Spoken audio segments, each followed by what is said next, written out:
Every day, right here.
Good afternoon, everyone. Good afternoon. Packed house here today, and I have a very special guest with us, the Vice President of the United States. He'll deliver some remarks and take some questions. First, I just want to share remarks of my own. Democrats in Congress have officially shut down the United States government. House Republicans passed a nonpartisan, clean piece of legislation to extend current government funding until November 21st. But nearly every single Democrat senator voted against this bill. To be clear, this was the exact same bill that Democrats approved 6 short months ago in March, just adjusted for inflation. This is the same kind of clean funding bill that Democrats passed 13 separate times when they held the majority during Joe Biden's administration. So the American people woke up this morning and asked the obvious question: why is the government shut down right now? The answer is pure partisan politics being played by the Democrat Party. The Democrats shut down the government because President Trump and the Republicans will not force American taxpayers to pay for free health care for illegal aliens. America is $37 trillion in debt. We cannot afford to provide taxpayer-funded free health care to illegals who broke the law to enter our country. To put this all into perspective, the Democrats refused to keep the government open over health care to illegal aliens and now have jeopardized critical health care programs for American citizens instead. The Women, Infants, and Children program, community health center funding, Medicare treatment options, and other health programs are now all at risk because of the Democrats rejecting the clean CR. The most vulnerable in our country are being punished because the Democrats want to prioritize illegals over American citizens. And if Democrats actually cared about health care, they would applaud the actions taken by President Trump just yesterday in the Oval Office. He took a bold and massively popular action to improve our healthcare system. He announced the first agreement with a major pharmaceutical company, Pfizer, to lower drug costs for Americans. This is a historical achievement long sought by past Democrat presidents that only President Trump was able to get done. Also yesterday, while the Democrats were whining about health care for illegal aliens, President Trump signed a powerful executive order to supercharge American AI innovation and unlock cures for pediatric cancer patients in the United States. While President Trump took action to lower drug prices and improve the lives and the care of American children with cancer, again, Democrats are fighting to give health care benefits to illegal aliens. The Trump administration is fully committed to lowering healthcare costs and advancing policies that will save American lives. But right now, we need to keep the government open and funded. And individuals and organizations across the political spectrum, across the country, agree with the Trump administration and Republicans. The labor union leader, the Teamsters, Sean O'Brien, sent a very blunt message to Democrats over their destructive antics. He said American workers are not bargaining chips. Senators need to stop screwing around and pass the House-passed clean short-term funding bill.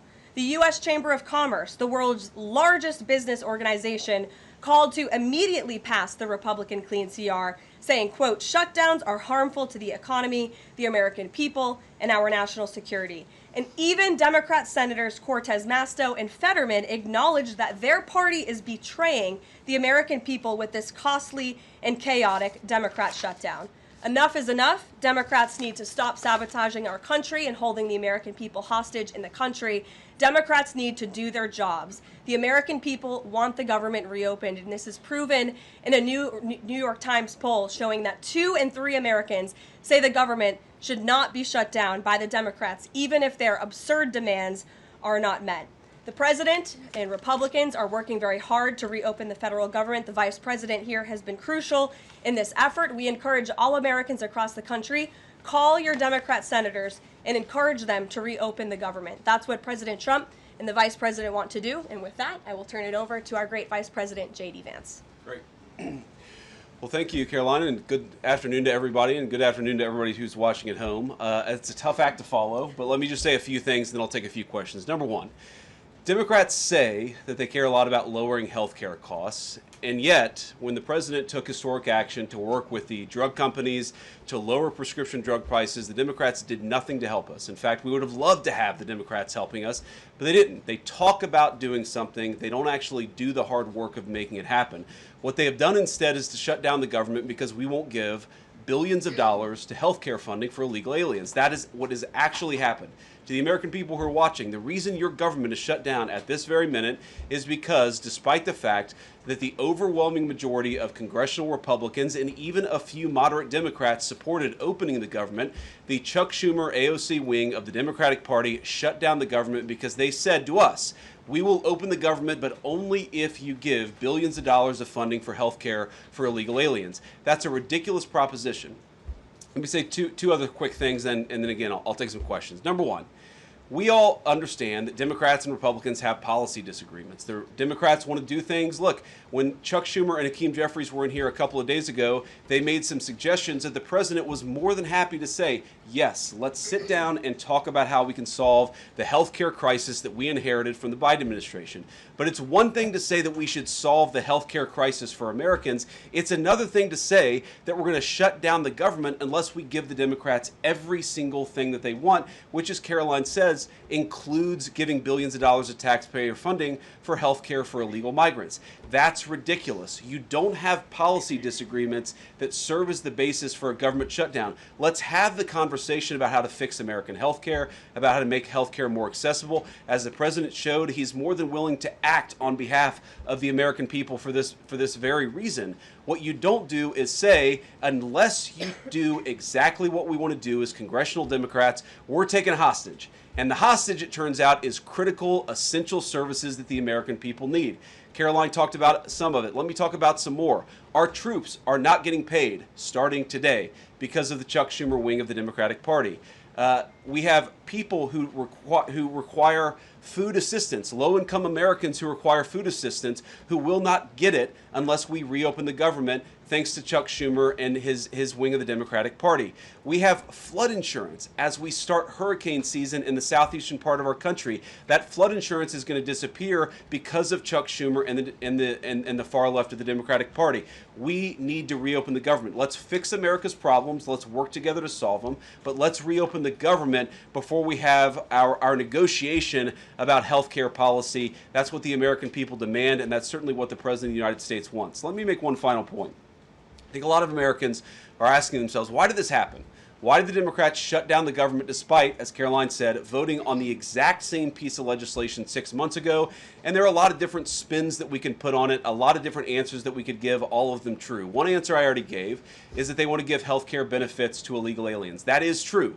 They gave us legislative text that would have undone us cutting off health care benefits for illegal aliens. That's one of the things that they asked for. But the reality here, and let's be honest about the politics, is that Chuck Schumer is terrified she's going to get a primary challenge from Alexandria Ocasio-Cortez. The reason why the American people's government is shut down is because Chuck Schumer is listening to the far left radicals in his own party because he's terrified of a primary challenge. So I'd invite Chuck Schumer to join the moderate Democrats and 52 Senate Republicans, do the right thing, open up the people's government, and then let's fix health care policy for the American people. Questions? Mr. Vice President. That's a lot. Matt Boyle. Okay. Mr. Vice President, there's two key Democrat lies I would like to get your take on and see if you can address. The first is that you're seeing a number of top Democrat leaders, from Kamala Harris to Chuck Schumer to Hakeem Jeffries, claim that it is a Republican shutdown caused by Trump. The second is that they're out there now claiming that they don't want to give health care to illegal aliens. Can you address both of those lies from the Democrat Party? Yeah, so on the point that it's a Republican shutdown, look, it's obviously a Democratic shutdown. Just look at the vote totals in the House, look at the vote totals in the Senate, and look at the President of the United States' own action and conduct throughout this crisis. Nearly every single House Republican voted to open the government, Matt. Nearly every single Senate Republican voted to open the government last night, and even to their credit, a few moderate Democrats voted to open the government. That's not a Republican shutdown when nearly every single Senate Democrat votes to shut it down and every Republican voted to open it up. It's just obviously not true. Now, you can disagree about a number of things, but you can't disagree about the obvious fact that Republicans voted to open the government. The president stands ready to sign that opening of the government. We just need a few more Democrats to join us in that effort to open the government. Your final question about illegal alien benefits. Look, the text is very clear, and I even saw, I think it was George Stephanopoulos in an interview with Mike Johnson, did a fact check that was totally rooted in baseless claims. It was basically Democrat propaganda. If you look at the legislative text that they gave us, they tried to turn on two separate provisions that would give health care benefits to illegal aliens. Number one, if you're an American citizen, you've been to a hospital in the last few years, you probably noticed that wait times are especially large, and very often somebody who's there in the emergency room waiting is an illegal alien, very often a person who can't even speak English. Why do those people get health care benefits at hospitals paid for by American citizens? The answer is a decision made by the Biden administration that the Trump administration, working with congressional Republicans, undid. We turned off that money spigot to health care funding for illegal aliens. The Democrats, in their legislative text, want to turn it back on. That's one thing. The second thing, Matt, is we all know that there are various ways in which the Biden administration waved away illegal immigration status. They gave parolees, they gave asylum claims to people who weren't really claiming asylum. And when they waved the magic wand of amnesty, giving millions of people legal status even though they were in the country illegally, they also gave those people access to health care benefits. So what the Democrats are engaging in is a sleight of hand. They're saying, no, no, no. Those weren't illegal aliens who were getting health care benefits, even though everybody, excuse me, knows they were in the country illegally. It's a lie told by the Democrats that they're not trying to give health care benefits to illegal aliens. It's a lie that is obviously untrue if you just look at the text that they gave us, and all you have to do is understand that this is about who benefits. We think the American people's government ought to benefit American citizens. The Democrats are willing to shut it down to benefit illegal aliens. The contrast couldn't be more clear. Peter. Thank you, Vice President Vance. The big holdup is, of course, that you guys say illegal immigrants are getting taxpayer-funded health care. Democrats say you're lying. That makes it feel like it could be a really long shutdown. Is this going to be a long shutdown? You know, I don't know. I can't predict what congressional Democrats are going to do, Peter, but I actually don't think it's going to be that long of a shutdown. This is a pure guess from the Vice President of the United States because I think you already saw some evidence that moderate Democrats are cracking a little bit. They understand the fundamental illogic of this. Look, for years, every single one of us, we can remember Barack Obama on the White House lawn. We can remember Chuck Schumer. We can remember, Nancy Pelosi. For years, in Chuck Schumer's case, for literally decades, we've heard them say, you don't shut the government down over a policy disagreement. Okay, Republicans think this thing about health care, that thing about health care. Democrats think this thing about immigration, Republicans disagree. Whatever those disagreements are, you don't shut down the government over it. For the first time since the Democrats have been in politics, they're now saying that unless we get every policy item that we demand, we're going to shut down the people's government. They're trying to take a hostage, and we're not going to let them. And the administration announced today that $18 billion bound for New York transportation projects is going to be frozen so it can't go to DEI programs there. But the timing of this, does announcing that today mean that you guys are going to squeeze Chuck Schumer's home state until he blinks? Look, I haven't talked to Russ about this morning, but look, I'm sure that Russ is heartbroken about the fact that he's unable to give certain things to certain constituencies. We want to do everything that we can to help the American people, but when the Democrats shut down the government, we have to actually do a little triage to make sure the most critical and most essential services are provided. The government does a lot of things. Of course, Republicans think that the federal government probably does too much, but there are a lot of critical things the federal government does that absolutely all of us would agree need to do. Our troops need to get paid. Our air traffic controllers need to make sure that people are flying safely and on time. We need low-income people to be able to access the food services that are provided by the federal government. There are critical things that need to be saved. We're going to do everything that we can over the coming weeks, if the shutdown lasts that long, to ensure that people get the essential services that they need, despite the fact that Chuck Schumer has shut down the federal government. It's not going to be perfect because we are in a government shutdown. We are going to have to lay some people off if the shutdown continues. We don't like that. We don't necessarily want to do it, but we're going to do what we have to keep the American people's essential services continuing to run. Thank you. Yeah. Thank you, Mr. Vice President, and thank you for being here. Yesterday, President Trump said, as a result of the shutdown, we'll be laying off a lot of people that are going to be very affected, and the Democrats, they are going to be Democrats. Has the administration asked agencies to target federal workers who they believe to be Democrats in these reductions of forces? We're not targeting federal agencies based on politics. We're targeting the people's government so that as much as possible of the essential services can continue to function. That is the question the president has asked the entire government, is fundamentally, okay, we're in a shutdown. That causes some problems. The troops aren't getting paid. There's nothing that we can do about that while the government is shut down. But there are essential services that we want to make sure as much as possible they still continue to function. That is the principle that's driving us forward during this shutdown. It's going to continue to be the principle that drives us forward. But let's be honest, if this thing drags on for another few days or God forbid another few weeks, we are going to have to lay people off. We're going to have to save money in some places so the essential services don't get turned off in other places. That is the reality of the government shutdown that Chuck Schumer and the Democrats have foisted upon the administration. So what did Phil. he mean by they're going to be Democrats? He said they're going to be Democrats. You've laid out a lot of the pain and problems that would come with a Democratic shutdown, and yet in the Oval Office yesterday, the president said that a lot of good could come from a shutdown. So square that circle. Which is it, a Democratic-caused crisis or a Republican opportunity for reform? Well, I think all the president is saying, Phil, is that he wants to make sure the American people's government functions as well as it can, despite the fact that we're in a shutdown. We're going to have to make things work. And that means that we're going to have to triage some certain things. That means certain people are going to have to get laid off. And we're going to try to make sure that the American people suffer as little as possible from this shutdown. That's what the president is saying, is that, yes, this is a bad thing. Obviously, the president is trying to reopen the government, but we're going to make things work as well as we possibly can, given the constraints that we have. And then on those policy differences for the discussion and the negotiations to come later, during the Biden administration, Democrats twice voted to expand these Affordable Care Act tax credits. But those were supposed to be temporary, and they were slated to expire at the end of the year.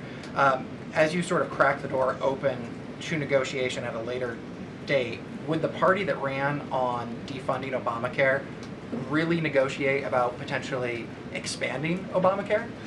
Well, Phil, what we've said to the Democrats is that we're willing to have a conversation about how to ensure that Americans continue to have access to health care, and frankly, they should have access to better health care at a lower cost. We inherited a mess of a health care system from the Biden administration. It's why the president has worked so hard on the most favored nation status for prescription drugs. It's why we care so much about lowering the cost of prescriptions and why we're doing everything else. We're willing to have that conversation, but I think it's important to bracket the health care policy conversation because it's separate from the government shutdown. We think that we can open the government and then have the conversation about what best healthcare policy to fit the needs of the American people. That's all we're trying to do. That's all we're trying to accomplish. We've got to reopen the government first. Now, Caroline, I don't know how you do this, how you actually choose people, because I don't know 90% of the names in here. Is it just who's the best dressed? Okay, I really like your shirt. Go ahead.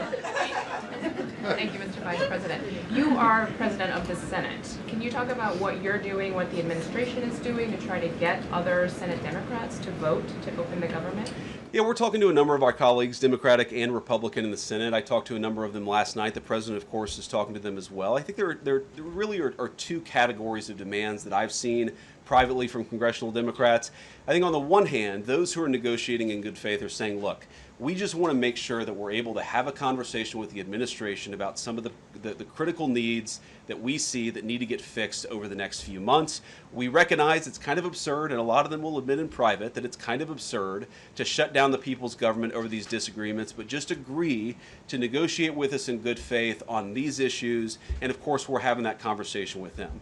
Then there's another category, people who say, give us everything we want or we're going to keep the government shut down. We just write those people off because they're not negotiating in good faith. And frankly, we don't need them. We've already got 3 more Democrats last night than I thought we would get. And I think it's because they recognize the illogic of the position of taking the entire American economy hostage because they don't get their policy priorities. So 3 moderate Democrats joined 52 Republicans last night. We need 5 more in order to reopen the government. And that's really where we're going to focus, is how to get those 5 additional Democrats. Thanks, Mr. Vice President. First 2 questions. Are there plans to meet Democratic leaders again in the coming days, or are you planning on plucking off senators one by one? So that's the whole question? No, I got a second question. Okay, go ahead and ask the second question. So the president's been posting some images of Leader Jeffries and Senator Schumer I saw. recently. You've said that you're interested in good faith negotiations with these leaders, but what message does that send? Is it helpful to post pictures of Leader Jeffries in a sombrero if you're trying to have good faith talks with him? Oh, I think it's funny. The president's joking, and we're having a good time. You can negotiate in good faith while also poking a little bit of fun at some of the absurdities of the Democrats' positions, and even, poking some fun at the absurdity of the Democrats themselves. I mean, I'll tell Hakeem Jeffries right now, I make this solemn promise to you that if you help us reopen the government, the sombrero memes will stop. And I've talked to the President of the United States about that. Now, to your first question, are we negotiating one-on-one? Are we negotiating in groups? Look, I will go to the U.S. Capitol right now and meet with Chuck Schumer or any Senate Democrat if it helps us reopen the government. Most of the conversations, in my experience at least, have been one-off. We're also, of course, relying on some of our Senate Republican colleagues who have good relationships across the aisle. We're going to do whatever we have to do is the answer. And I think it's tough to predict what shape this negotiation is going to take over the next few months. But I feel good about the fact that Democrats already realize privately the fundamental irrationality of their position. I hope that they're going to publicly acknowledge it and reopen the government. Right in the back, yeah. Thank you, Mr. Vice President. You responded to a post on X of Chuck Schumer on the House floor back in 1996, railing against illegal immigrants receiving taxpayer-funded benefits. You said Chuck Schumer once recognized that it was disastrous to give illegal aliens rewards for breaking the law. Now he wants to shut down the government unless we reward illegal aliens for breaking the law. Why has Chuck Schumer changed his stance? You know, that's a good question. Actually, it's a very tough question. Asking me to get in the head of Chuck Schumer is not a place I particularly want to be, but my basic read on it is that the entire Democratic Party, the political leadership, not every Democrat nationwide, but the political leadership of their party has got it into their heads that the only way to be compassionate is to be compassionate to illegal aliens rather than American citizens. If you go back to what Bill Clinton was saying, even Barack Obama in some cases, what he was saying about illegal immigration 10, 15, 20 years ago, you would put them on the MAGA right based purely on their rhetoric around illegal immigration. So I don't know why they've gone so far to the left. I think it's bad for the country. I think it's bad for them politically. But our principle, all I can do is speak for the president that I serve and the country, the administration that I serve right now. We believe that the American people's government exists for the American people. That means the people who have the legal right to be here, and that's why we're fighting to reopen the government. And unfortunately, the Democrats are fighting to shut it down for the benefit of illegal aliens. And I'll take a couple more, and then I'll let Caroline. I'll go back to my day job so Caroline can go back to hers. All right. Yes. Thank you, Mr. Vice President. Just going back to the sombrero. You said that the president's joking, but Hakeem Jeffries says that these memes were racist. What's your response to that? And just if I may briefly go off topic, Secretary Hegseth yesterday made an edict about no more beardos in the military. Just wondered what. Sorry, what did he say? No more beardos. Beards. Oh, sorry, that's my accent. Just wondered your response to that. I didn't see that particular comment. I thought Pete gave a hell of a speech, and a speech that really is just oriented around returning the American military to the very high standards that it has had for virtually its entire history until Joe Biden came along and decided to lower standards. I think it was bad for our military, and it was bad for our troops. When I was a young United States Marine, I did not have a beard. I am now the vice president, so I get to do what I want to do. But I think Pete's trying to re-implement high standards, and that's a very good thing. On the sombrero thing, I mean, Hakeem Jeffries said it was racist, and I know that he said that, and I honestly don't even know what that means. Like, is he a Mexican American that is offended by having a sombrero meme? I mean, I saw one of the major TV stations put the meme up and then say, this is AI generated. And he had like the curly animated mustache too. It's like, do you really not realize the American people recognize that he did not actually come to the White House wearing a sombrero and a black curly animation mustache? Like, give the country a little bit of credit. We're all trying to do a very important job for the American people. The President of the United States likes to have a little bit of fun when he's doing it, and I think that's okay. I'll take one more question. Mr. Vice President, in every previous shutdown, workers have been furloughed, not laid off. So why does the President want to fire some workers and not just furlough them? Why is this shutdown any different? Well, first of all, we haven't made any final decisions about what we're going to do with certain workers. What we're saying is that we might have to take extraordinary steps, especially the longer this goes on. We're going to have to take extraordinary measures to ensure the people's government operates, again, not perfectly, because it's not going to operate perfectly in the midst of a shutdown, but operate as well as it possibly can. And I think that the Democrats, if they're so worried about the effect this is having on the American people, and they should be, What they should do is reopen the government, not complain about how we respond to the fact that Chuck Schumer and the Democrats have shut down the government in the first place. Thank you all. Also said he's going to target some benefits, Mr. Vice President. Thank you. Should See you Americans guys. be prepared for their benefits to be cut as well? All right, guys. Well, let's let the fun continue. The Vice President's a very busy man, and I'm happy to take some more questions. I know there's more news today. Aside from the shutdown, we can focus on the shutdown if you want, but let's go ahead. Kate, why don't you start? The president talked about doing things that he said were irreversible during the shutdown, cutting vast numbers of people, he said, and cutting programs. Can you specify what exactly he was referring to, what's on the table, and what's going to be cut? Look, I think the Vice President just referred to this in some of the answers that he gave regarding the layoffs. There are unfortunate consequences to a government shutdown, and the federal government is not receiving any cash at the moment, and so the Office of Management and Budget has been tasked with looking over the receipts and looking over the budget of the entire federal bureaucracy, and as the Vice President said, determining what needs to continue to go out the door and what can we continue to keep running and what unfortunately is going to have to come to an end. So those decisions are being made, and unfortunately layoffs are very likely, as the Vice President just said, going to be a part of that. And has the White House had any direct response from Hamas from the peace proposal that was laid out? The president said he would give 3 or 4 days, but is there a hard deadline now, or what are the next steps here? I will reiterate what the President of the United States said, 3 or 4 days, and I can tell you that there are some very sensitive discussions that are taking place, but I certainly don't want to get ahead of any announcement at this podium. I'm going to let Special Envoy Witkoff and the President of the United States handle that. Thank you, Caroline. 2 questions. First of all, following up on that, the president said yesterday, I believe, within 3 or 4 days he wanted to hear an answer from Hamas. Is he still sticking by that timeline? Yes, as I just confirmed. And then second question is a comment that's gotten a lot of global attention. Senator Dick Durbin, he was set to receive a Lifetime Achievement Award from the Catholic Church. He's since declined accepting it because there has been some controversy. Pope Leo commented on this, and he said that someone who says I'm against abortion, but I'm in agreement with the inhumane treatment of immigrants in the United States, I don't know if that's pro-life. You've been very open about your Catholic faith. How do you respond to that? I would reject there is inhumane treatment of illegal immigrants in the United States under this administration. There was, however, significant inhumane treatment of illegal immigrants in the previous administration as they were being trafficked and raped and beaten, and in many cases killed, over our United States southern border. You also look at the inhumane treatment at the hands of some of these illegal immigrants that took place under the previous administration as well. Laken Riley comes to mind, a beautiful American citizen who was killed at the hands of an illegal immigrant. So this administration is trying to enforce our nation's laws in the most humane way possible, and we're upholding the law, and we're doing that on behalf of the people of our country who live here. Josh. Thanks a lot, Caroline. What is the level of concern that the administration has regarding a protracted government shutdown in terms of its impact on the U.S. economy and also its impact on small businesses as well? Well, look, this government shutdown is no doubt going to impact everyday Americans, and it is the fault of the Democrats that we are in this position.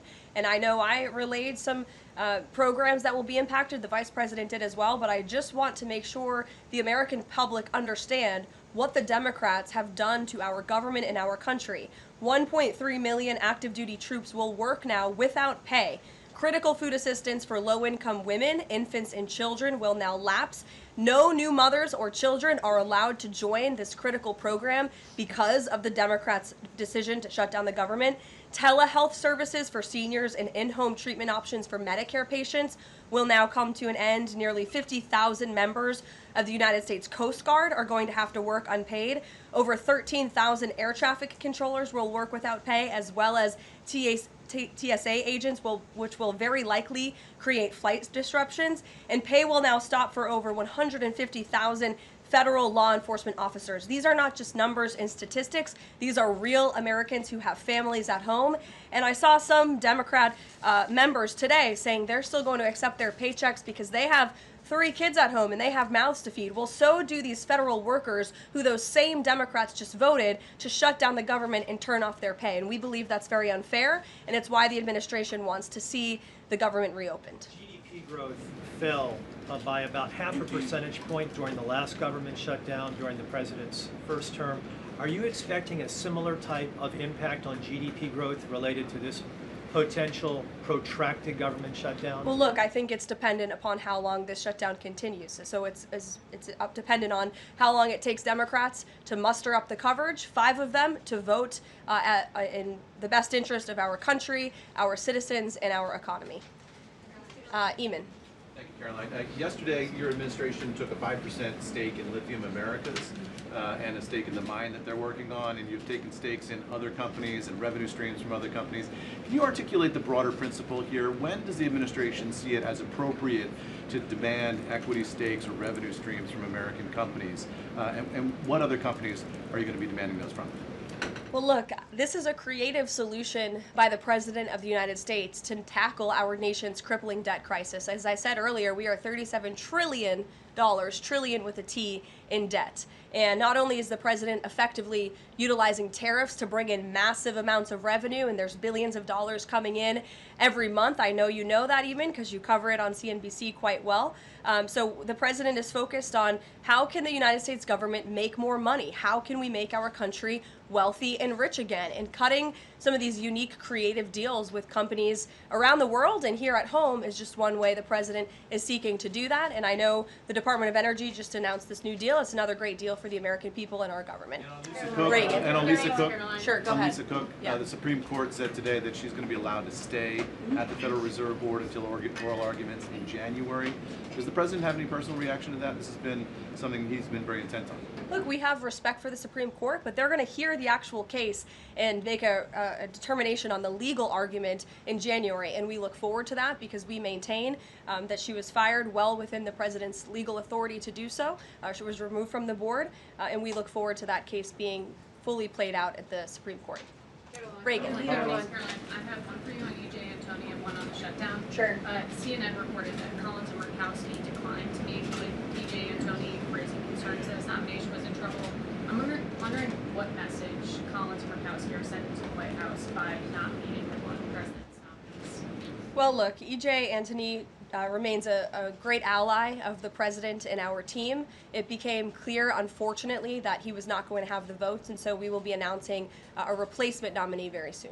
And on the shutdown, I'm just wondering how soon you could see cuts to the federal workplace, and if there's a specific agency that will experience the most cuts or be focused. Unfortunately, because the Democrats shut down the government, the President has directed his cabinet, and the Office of Management and Budget is working with agencies across the board to identify where cuts can be made, and we believe that layoffs are imminent. They are, unfortunately, a consequence of this government shutdown.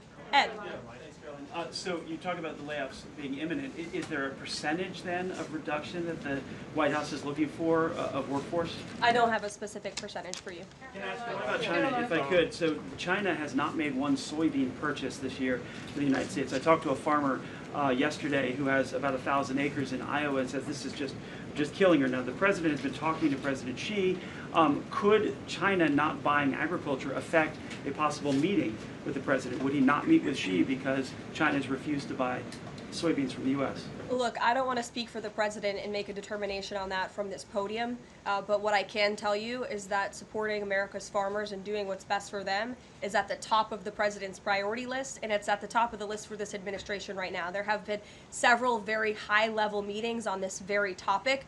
We want to help our farmers, and we're exploring the best ways to do that, and I would anticipate there will be more to come on that very soon. You can send a message to the Chinese president. Look, I just shared that message. The president wants what's best for America's farmers. Sean. Hey, Carolyn. Hi. 2 things to ask you about. Sure. First thing, I want to ask about this video that the president posted the other day. It was an AI deepfake of himself talking about something called med beds. What was he trying to communicate to the public there, and why did he delete it? I think the president saw the video and posted it, and then took it down. And he has the right to do that. It's his social media. He's incredibly transparent, as you all know. You hear from him directly on social media. He likes to share memes. He likes to share videos. He likes to repost things that he sees other people post on social media as well. And I think it's quite refreshing that we have a president who is so open and honest directly himself. Many a times on Truth, you are hearing directly from the President of the United States. And second thing, how did the White House decide that it is appropriate for Jared Kushner to be working on matters that involve Qatar, the UAE, and Saudi Arabia, 3 countries that combined have given him more than $2.5 billion for his investment firm? I think it's, frankly, despicable that you're trying to suggest that it's inappropriate for Jared Kushner, who is widely respected around the world and has great trust in relationships with these critical partners in these countries, to strike a 20-point comprehensive detailed peace plan that no other administration would ever be able to achieve. And so Jared is donating his energy and his time to our government, to the President of the United States, to secure world peace. And that is a very noble thing. And this is a peace plan that has not just been accepted by Israel, but it has been applauded by Muslim and Arab countries around the world. It has been applauded by European leaders around the world. Virtually everyone in the world is supportive of this plan that Jared Kushner offered his time to help put together alongside our special envoy Witkoff, the Vice President, the President of the United States, Secretary Rubio, and the President's entire national security team. We are very proud of that plan, and we hope Hamas will accept it because it will lead to a more peaceful and prosperous Middle East. Two questions. One, we're talking a lot about these layoffs and hypotheticals, but Speaker Johnson earlier today said that there is a proposal from the White House that House Republicans are expected to hear this afternoon about these mass layoffs. Can you tell us what is in that proposal? What agencies, what programs, what jobs? What he's referring to is a proposal that our Office of Management and Budget Director, Russ Vought, is going to be proposing to the House Republican Conference. He's going to kind of walk them through what this unfortunately is going to look like so they can discuss it with their constituents back home in their respective districts. So I don't want to get ahead of the Office of Management and Budget, but I'm sure you'll be hearing more about that very soon. Look, we have to put a plan in place. It would be irresponsible of us not to take a look at each and every agency and get an understanding of what we're going to have to do moving forward to do the best we can in the midst of this government shutdown. Thanks, Caroline. Just on that point, though, Russ Vought told House members, according to our notice recording, that RIFs would happen in 2 days. Already, we know that some have been sitting out from the U.S. Patent Office. So I wonder, one, this administration continues to say that they don't want to lay people off, but obviously there is a plan to lay people off. So what is your message to those people who are getting laid off? And then if the government reopens, will those RIFs reverse? Are they not permanent if the government reopens, specifically if it reopens pretty quickly? Well, sometimes you have to do things you don't want to do, and it's because the Democrats have put us into this position. If the Democrats did not vote to shut down the government, we would not be standing up here talking about layoffs today. We'd be talking about all the other news stories going on in the world in our country. We'd be talking about all of the great things that this administration is doing to uplift Americans across the country. But unfortunately, the Vice President of the United States and I have to come out here today to talk about a government shutdown that the Democrats put us in this position. And the second question, Go ahead, Joey. Thanks, Caroline. I'm just trying to clarify the timing of these potential layoffs to federal workers. You said imminent. The Vice President seemed to say in a couple of days. It looks like Russ Vought maybe said in 2 days. When would these layoffs begin? 2 days, imminent, very soon. You will expect more announcements right now. Is it just unclear, or are you waiting? It's not unclear. All of those things are very synonymous with one another. These RIFs are unfortunately going to happen very soon. It'll definitely Dasha, Caroline, we've been talking about the Affordable Care Act, enhanced premium tax credits, and sort of the politics of it all, right? But this is a very real, tangible impact that American people will feel. The Kaiser Family Foundation says that with the ACA enhanced premium tax credits, without them, premiums will go up 114% on average. 19 million of the 24 million people who rely on the coverage are in states that President Trump won. Is he concerned what will happen to those families if this tax credit expires? And aside from the shutdown, is there a plan to keep those premiums down? Look, as the Vice President just said, we are more than happy to have this conversation. The President and the Vice President and this team are more than happy to have that conversation with Republicans and Democrats on Capitol Hill. But it cannot happen right now. Right now, we need to reopen the United States federal government because people are going without pay. You have thousands of federal workers who have to show up to work and not get paid, and that's an unfortunate situation the Democrats have put us in. Then we can discuss this very important issue of health care that the president absolutely wants to fix. As I mentioned yesterday, he took But those premiums do not expire until the end of the year. It's October 1st right now, and so we have a few months to have that conversation. And it's irresponsible of the Democrat Party to try to convince the American people that that conversation has to happen right now. No, what needs to happen right now is the reopening of the United States federal government, and then this administration will be happy to work with Democrats in good faith to come to a policy determination. But one red line the government has already made clear, this administration has already made clear, this administration is never going to support taxpayer-funded benefits going to illegal aliens. And we think it's despicable that that was one of the first proposals that Democrats put in their funding proposal, in their CR. The Republican CR was a clean CR that would keep the government open. Democrats have voted for it 13 times in the past. The Democrats put this poison pill in there, this partisan pill. Why? Because they are beholden to the far left radicals in their party. And you already see 3 moderate Democrats having the courage to say no. We need to keep the government open, and then we can have these conversations about health care. Mary. Caroline, I just want to circle back to something the Vice President said about Ocasio-Cortez. I'm actually surprised it didn't come up sooner. So if Schumer is catering to the demands of Ocasio-Cortez, can you share whether the White House views this as cracks in Schumer's leadership, and would the Vice President be open to meeting with someone like her if she is assuming this role in the Democratic Party? I'll let the Vice President speak on that himself. I think that certainly Senator Schumer was not expecting 3 moderates to break with him last night. In fact, last night you heard Senator Schumer say he can't guarantee that he will be able to hold his caucus together. And so again, we encourage Democrats to have the courage to do the right thing, do what you have done 13 times previously, and vote for this clean continuing resolution to keep the government funded. As for what the Trump administration and President Trump is going to do, we'll continue to be very public that we want the government to be open, and as the Vice President said, we'll continue to work in good faith with anyone on Capitol Hill who wants to do right by the American people. Thank you all so much. We'll see you later. Thank you.